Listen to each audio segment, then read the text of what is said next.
الرحيم قاف والقرآن المجيد بل عجبوا أن جاءهم منذر منهم فقال الكافرون هذا شيء عجيب أإذا متنا وكنا ترابا ذلك رجع بعيد قد علمنا ما تنقص الأرض منهم وعندنا كتاب حفيظ بل كذبوا بالحق لما جاءهم فهم في أمر مريج أفلم ينظروا إلى السماء فوقهم كيف بنيناها وزيناها وما لها من فروج.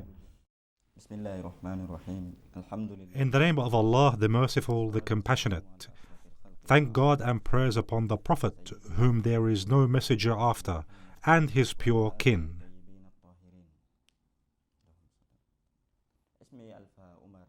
My name is Alpha Omar Ba from Ghenia, Conakry. I am 20 years old.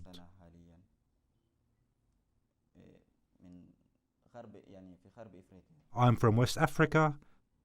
I am a student in the Islamic seminary here and in the Islamic University.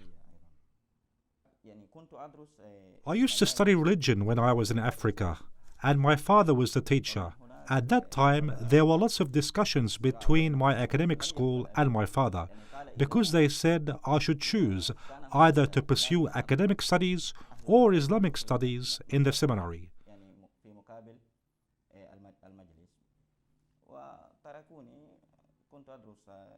I studied both and refused to leave any.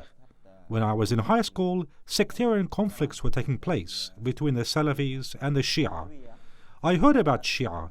I used to attend what it is called, lectures.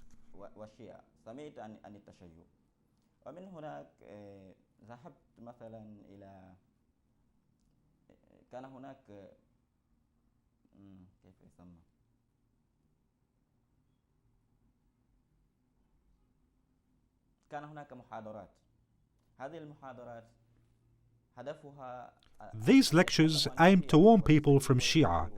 It was then that I heard about the Shia, that they believe that Ali is the Prophet instead of Muhammad, peace be upon him, and that the angel Gabriel made a mistake, and such bad things that are considered to be inappropriate.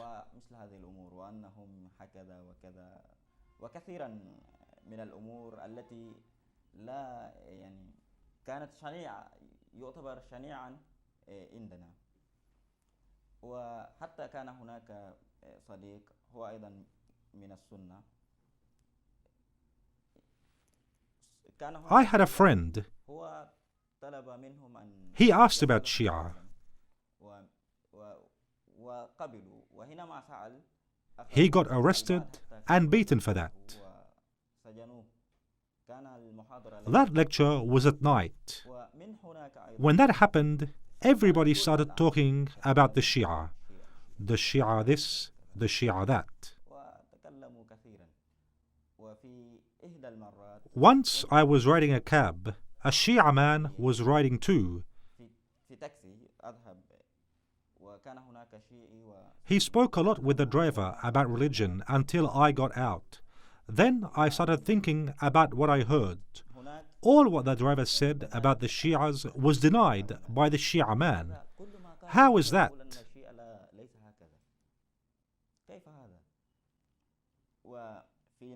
In the same year, my father traveled to the Hajj.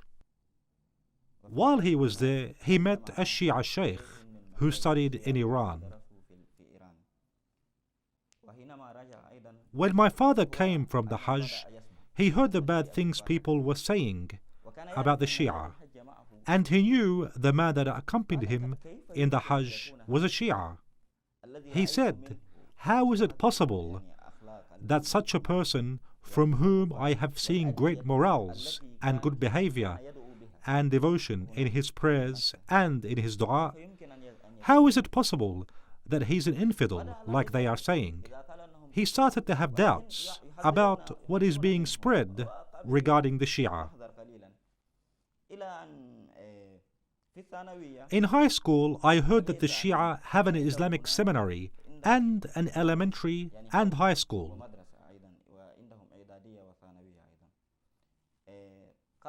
My father once told me, "How about you attend the Shia school so that you hear from them more about their religion, and then you can tell us whether what is said about them is true or is not true." I agreed to do that. My brother and I were sent to study in their school. I suggested to attend their seminary too, and so I did. I started to hear what they say and how they defend themselves in discussions with new students.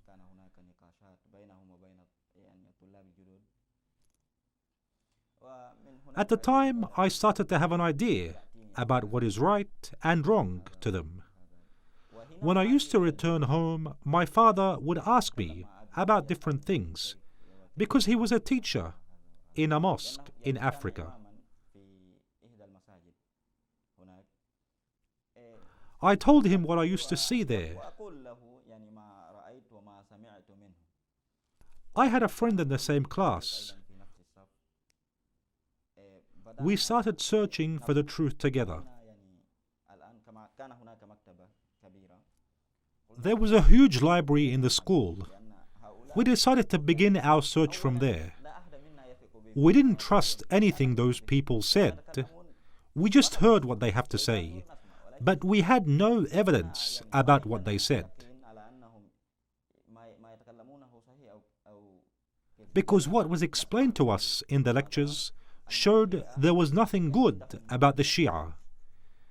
It only showed them as bad people, so that we would not get to know them.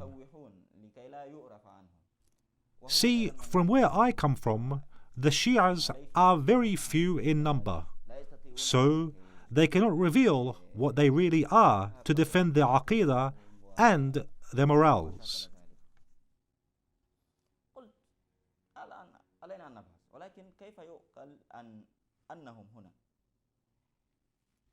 I thought we had to search, but we were confused because the things they taught us in the seminary were different from what we heard about them.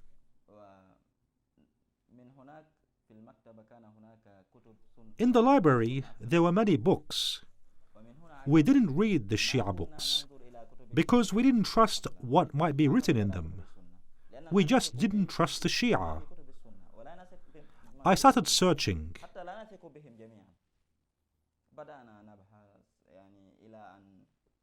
I read Hadith al-Thaqalain in Sahih Muslim. The Prophet, peace be upon him, recommended us to follow the Holy Quran and Ahl al-Bayt, peace be upon them.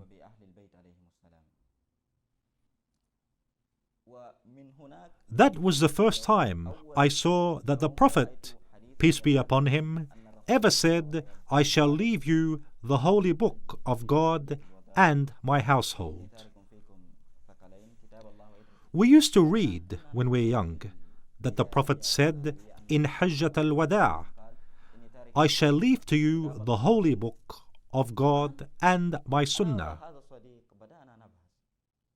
Now my friend and I started to search for this hadith. Where did it come from?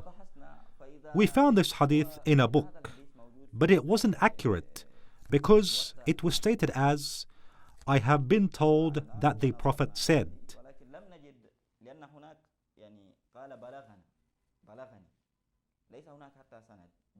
So it wasn't accurate.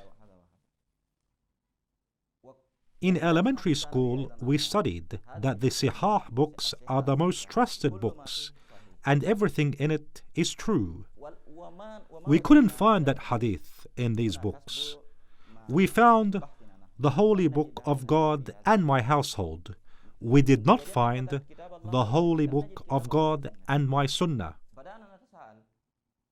I started wondering, how could it be that we know this hadith and it is taught to us? But apparently, it is not the right one. Lots of questions and doubts were in our minds, so we searched more and more. We even missed lots of lessons in school, because all what we had in mind was how to find the truth.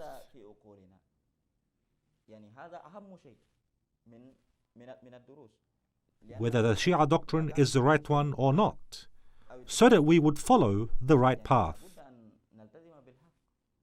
This was more important than any other lesson we learned.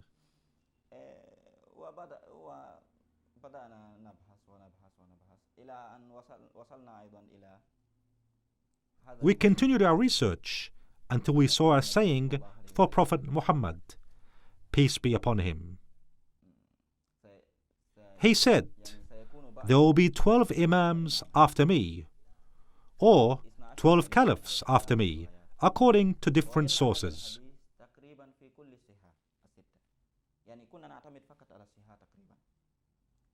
We made sure that this saying was true because it was mentioned in all the Sihah books, which we used as a reference.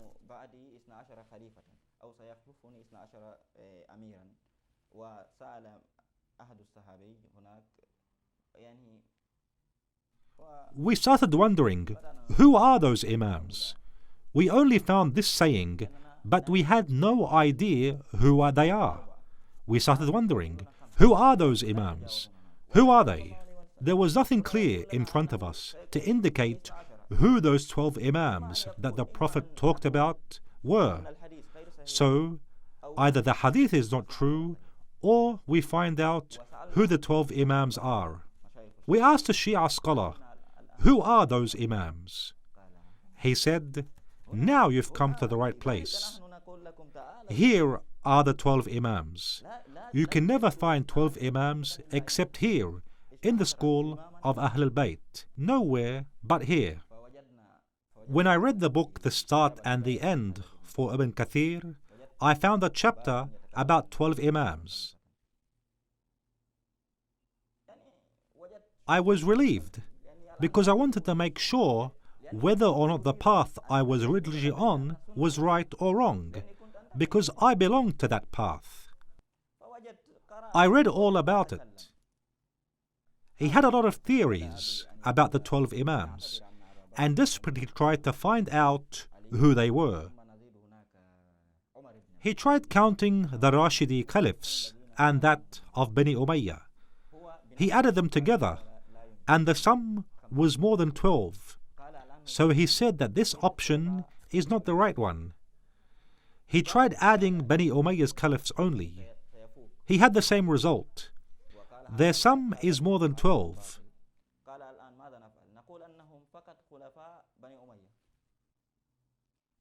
He tried several other possibilities, reaching no result. He didn't reach an answer. I wondered a lot. How come he didn't answer this?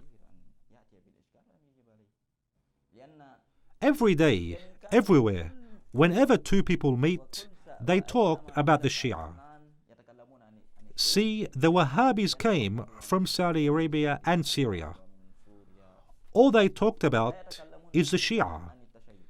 They said that facing the Zionists is not a priority. We should face the Shia who pretend that they are Muslims because they're more dangerous. We should get rid of them and then we move on to face others. That is what they say. They say we have to fight the Shia, and after that we might think about facing others.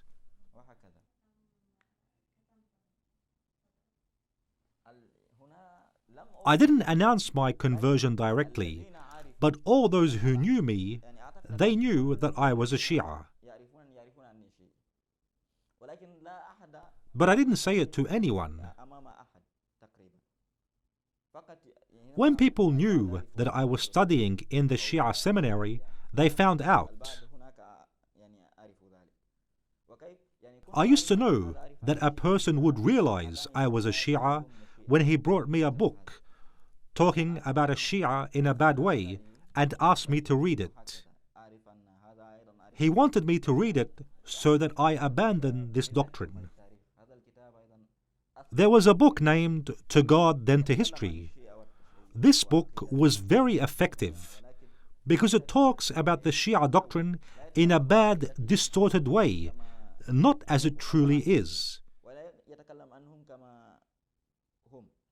It contains many fabrications, like saying that the Shia distort the Quran, and so on. This book helped our researchers a lot. There were certain things that we hadn't known about it were it not for this book. We found this book after we converted, so we had to read it. It is either we answer its problematics or we leave the Shia doctrine. We bought the book and started solving its problematic, some of which we used the help of scholars to solve. We told these scholars, why don't you answer back those people who are distorting our image in the broadcast channels? They said, let them talk. Right and truth can never be hidden. By that, they are promoting us. At that time, all people were asking us who those Shia people are, so that they could beat them and get rid of them.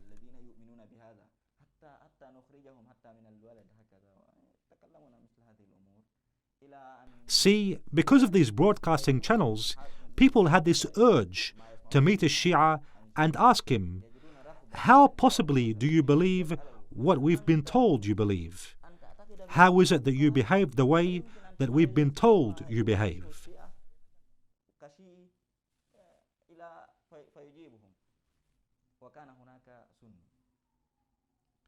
Once I was in the bus with my sister.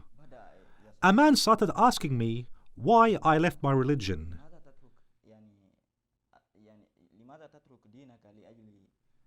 As if I converted to the Shia doctrine because of money or something. He talked and asked a lot.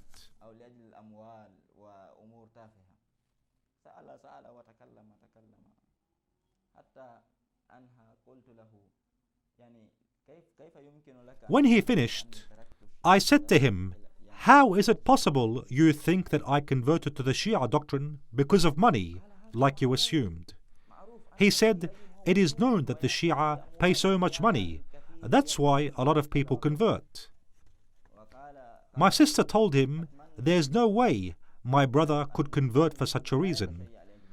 I told him, if it was for money, I would not have converted, because people would have respected me, at least, and I would have lots of relations, unlike my current situation. So, is it that I converted because of money? He said, then why did you convert? I told him, you should have asked me this question before accusing me. Then I told him I converted because I found that it is a true religion of God. Before converting, we used to know 4 people from Ahl al-Bayt. We knew the Prophet, peace be upon him, and Ali, Al-Hassan, Al-Hussein, and Sayyid al-Zahra, peace be upon them. We only knew them. We did not know about Ali ibn al-Hussein and Muhammad al-Baqir or Ja'far al-Sadiq. We did not know them. After converting or during research, we found that they have a very high status, higher than we thought. We used to know that Ali is like a brother to the Prophet, peace be upon him, and he was a scholar, and so on. But after we converted, we started to discover Ahl al-Bayt. When we read a story about them, we noticed the difference between it and what we had read previously. Once you read their stories, you know that the person who says these words is not a normal person. He must be extraordinary.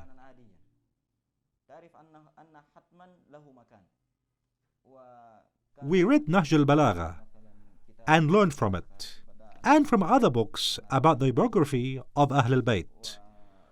All this influenced us a lot.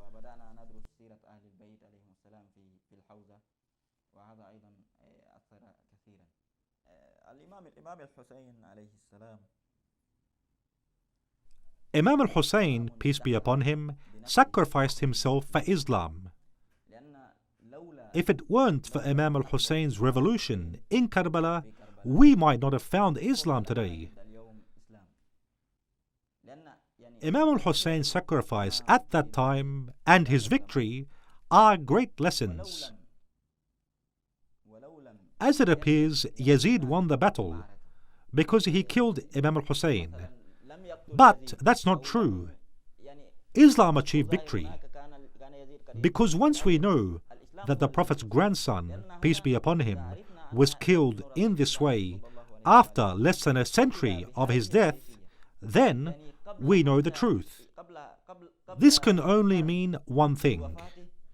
Why was Imam al-Hussein, peace be upon him, why was he killed? What is it he did to be killed for? This poses lots of problems for us.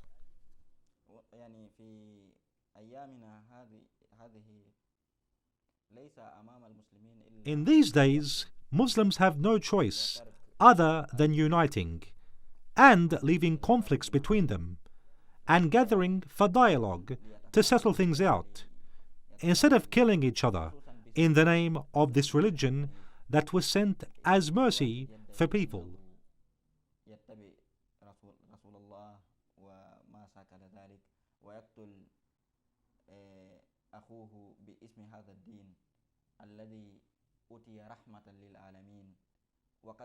This religion is being distorted to be a religion of murder, as if it became an indignation instead of the mercy it has.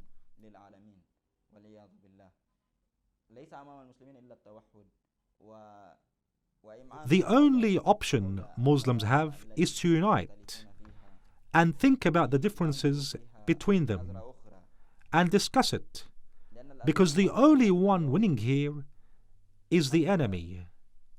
Muslims are killing one another, and the enemy is happy about that, because we're showing a distorted and awful image about Islam.